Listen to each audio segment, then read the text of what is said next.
आज आमच्या महाराष्ट्राचं दैवत पांडुरंग विठ्ठलाचं 25 तारखेला आषाढी एकादशी आहे.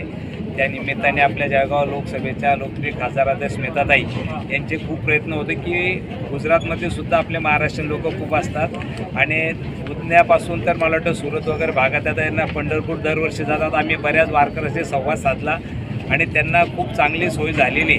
आज बरेच बडोदापासून तर सुरतच्या सर्व तिथे उदण्याला आले आणि उदना ते पंढरपूर आज ट्रेन सुरू झालेली आहे. मी खरं ताईंनाही खूप धन्यवाद देतो. रेल्वे मंत्री असतील, आपल्या भारताचे लाडके पंतप्रधान असतील, राज्याचे मुख्यमंत्री साहेब असतील, आमचे नामदार गिरीश भाऊ असतील, यांच्या सर्वांच्या प्रयत्नाने मला वाटतं आज ही रेल्वे सुरू झालेली आहे. आणि आज वारकरी लोकांना मला वाटतं आज पांडुरंगाचं दर्शन अजून सोपं झालेलं आहे.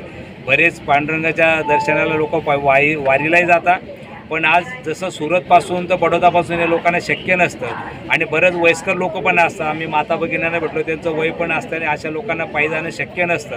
मला वाटतं सेवा म्हणून मला वाटतं आज आमच्या पंतप्रधान मोदी साहेबांच्या नेतृत्वात आपण भारतामध्ये जर बघायचं असाल तर ट्रेन असेल, रस्ते असेल, या विकासाची गंगा मला वाटतं पांडुरंगाच्या आशीर्वादाने आम्ही जनतेचे सेवक म्हणून हा करण्याचा प्रयत्न करतो आहे. आज इथे महापौरते असतील, महानगरचे अध्यक्ष दीपू असतील, सर्व पदाधिकारी इथे आलेले आहेत आणि आम्ही सर्व वारकऱ्यांना शुभेच्छा दिलेल्या आहे. पांडुरंगाला साखर घातली की चांगला पाऊस पडू दे, आमचे शेतकरी राजाला सुखी आणि समृद्धी होऊ दे, अशी आम्ही पांडुरंगाला साखर घालायची त्यांना विनंती केलेली आहे.